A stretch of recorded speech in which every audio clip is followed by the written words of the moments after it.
భారతదేశాలకు సంబంధించే కాక పంజాబ్, ఒరిస్సా తదితర రాష్ట్రాలకు సంబంధించినటువంటి ప్రజాప్రతినిధులు అందరూ వచ్చినారు. అది వారికి ఒకవేళ దొంగల సభలకే కనబడితే అది దురదృష్టకరం. కేంద్ర మంత్రికి చక్కగా కనిపిస్తలేనట్టు, ప్రజాస్వామ్యం మీద విశ్వాసం లేనట్టు.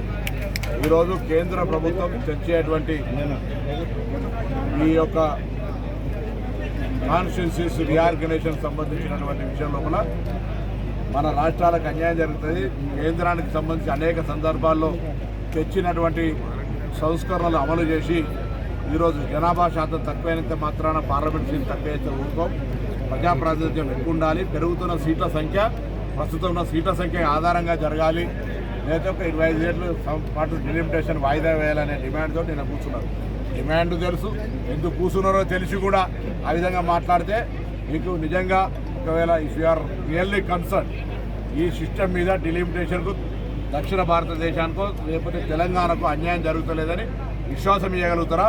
యూపీలో 80 నుంచి 120 సీట్లు అయితే తెలంగాణలో 17 నుంచి 25 సీట్లు అయితే కాదా? బండి సంజయ్ గారు చెప్పడం కోరుతాం. కాంగ్రెస్ గారు 25 సంవత్సరాల వేడుకలు జరుపుకునే సందర్భంగా కార్యకర్తల్ని కరీంనగర్కి వచ్చినాడు, సంతోషం. కానీ కేటీఆర్ గారికి జ్ఞాపకం చేస్తున్నా, కరీంనగర్లో టీఆర్ఎస్ పార్టీ పుట్టిన మాట వాస్తవమే. కరీంనగర్లో తెలంగాణ ఉద్యమాన్ని బతికియడానికి కేసీఆర్ గారిని 2006, 2004, 2008లో గెలిపించిన మాట వాస్తవమే. ఆ సందర్భంలో నా చర్మం వచ్చి చెప్పులు కుడుతా అన్న కేసీఆర్ గారు తెలంగాణకు సంబంధించిన చాలా జాగాల్లో మెడికల్ కాలేజ్ ఇచ్చి కరీంనగర్కి ఎందుకు మెడికల్ కాలేజ్ ఇవ్వలేదో, పక్కనున్న కొండపోచమ్మ మల్లన్న సాగర్ పూర్తయి అప్పర్ మానేరుతో సహా మిగతా ప్రాజెక్టులు ఎందుకు పూర్తి చేయలేదో, లేదా తెలంగాణకు గుండెకాయ లాంటి ఈ యొక్క కరీంనగర్ జిల్లాకు సంబంధించి లండన్, న్యూయార్క్ చేస్తాను ఎందుకు చేయలేదో చెప్పాల్సిన అవసరం ఉంది. తప్పకుండా ఈ ప్రాంతంలో పుట్టినటువంటి పార్టీగా తెలంగాణ ఉద్యమాన్ని గౌరవించే ప్రయత్నం చేశారు.